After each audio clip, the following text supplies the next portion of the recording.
everybody? This is Jude from Section 116, ArgosEndzone.com. Time for Week 11 action as the Argos host the BC Lions. As always, you can click the Show More button on the YouTube channel to jump to the chapter you want to see. We'll get things rolling with a look back at what happened last week. Ha! Sucker! No, last week was a bye week. I'm not going to relive what happened there in Week 9. I'm not a masochist. I don't need this. So you're gonna be fine. Okay, yeah, you wanna know what happened? I'll tell you what happened. They lost by 30 points. Yeah, I know it was 23, but it was a touchdown in garbage time. They lost by 30 points. They threw five interceptions, all right?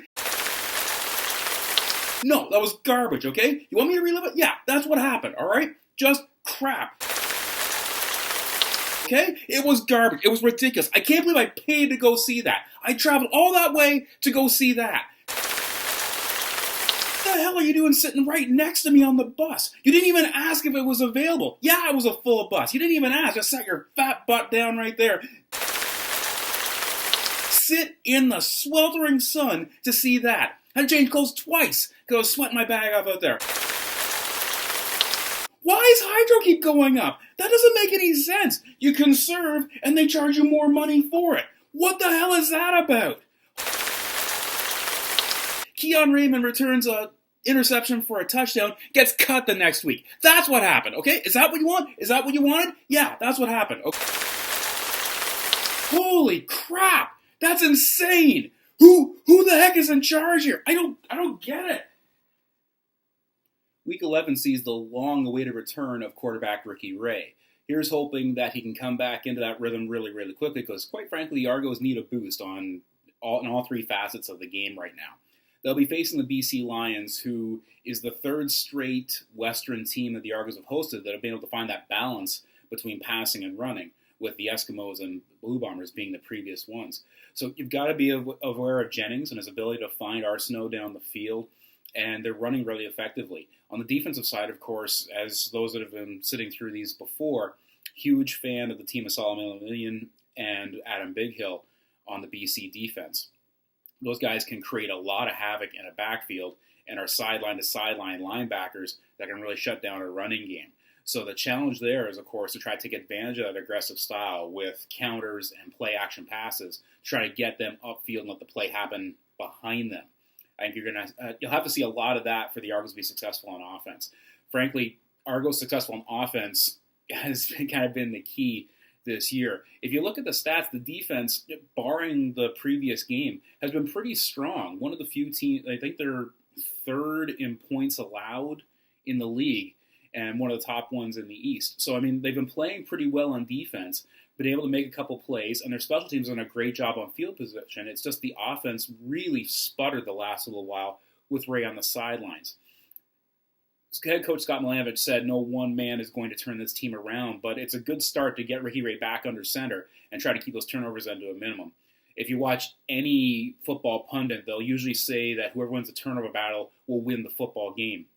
So the Argos cannot throw 5 interceptions and expect to win. If you're looking for a guy to watch on offense, again, it's got to be number 15 quarterback Ricky Ray. Been on the sidelines for a couple weeks with a knee injury suffered against Montreal. There were still people that were calling for some type of penalty on that play, as that's the type of thing they're trying to get out. Regardless, the injury happened. And now you're going to see him back in there. Of course, the questions are, how rusty is he? How difficult is it going to be to get back up to game speed with this type of layoff? I hope there's not additional pressure on him, because I know there's a lot of fans looking at him as being the savior for this season at this point, based on what's happened up to here. Keeping in mind that we're only at the halfway point of the season, so we've still got a lot of games left over, and mostly on the road. If there's an advantage of that, is that the Argos are 1-4 at home. They're 3-0 on the road. So it's kind of funny that the second half are going to spend more time on the road, which could be advantageous to their record. But if they play better on the road, then you don't want them having home playoff games. But eventually you're going to have one home playoff game because Toronto's hosting the Grey Cup. Again, this is just the silly things that go on in my head. So yes, on offense, looking at Ricky Ray. On defense, I'm looking for number 24, A.J. Jefferson. A shutdown corner that's going to be probably matched up man-to-man on Manny Arsenault, the most dangerous receiver for the BC Lions. Jefferson's got the ability to shut down a full side of the field and is dangerous in that return game if he happens to catch one. I think he's going to make life miserable for Arsenault and see if they can try to make the Lions, if not one-dimensional on the running side of things, at least take away half of that field. So, on offense, number 15, Ricky Ray. On defense, number 24, A.J. Jefferson. Well, prediction time. Now, those who have been paying attention have realized that, as usual, my predictions have not been terribly close. If you do the math in terms of what the teams have scored and what they've allowed, BC comes out on top approximately 28-24 with a little bit of rounding off and some creative number crunching here. Obviously, I'm not going to bet against the Argos, and I hate the idea of it being that type of low-scoring game.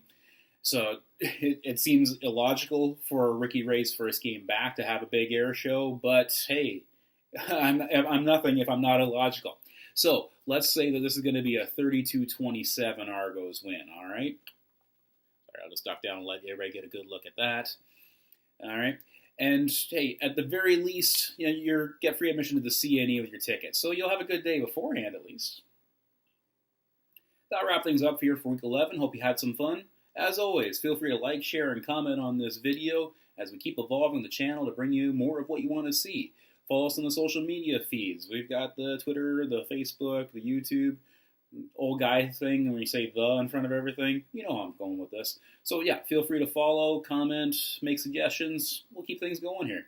So Argos, Wednesday against BC. CNE is still on. You get free access to the CNE with your Argos ticket. Make a day of it. Take the kids. I mean, heck, it's the last week before school starts. Before the Labor Day long weekend, go out and get the family out and have some fun. If you're looking for tickets, of course, you can go to the website, argonauts.ca, and purchase your tickets there. Kate Burness of TSN will be at the local in Liberty Village giving away tickets. Your Argos End Zone crew is going to be at the Craft Brasserie. I think I'm pronouncing that right. Either way, fantastic with their 120 beers on tap and amazing customer service. We're not going to give you anything, but I would definitely recommend checking that place out for your pre- and post-game festivities. It's a blast. They've just amazing customer service. Can't speak enough about them. They've been great.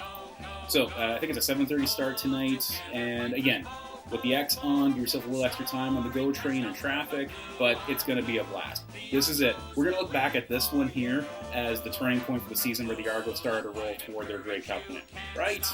Right. So until next time, this is Drew from Section 116 on ArgosEndzone.com, reminding you that we ride the rail and we ride it hard. Argos, go Toronto!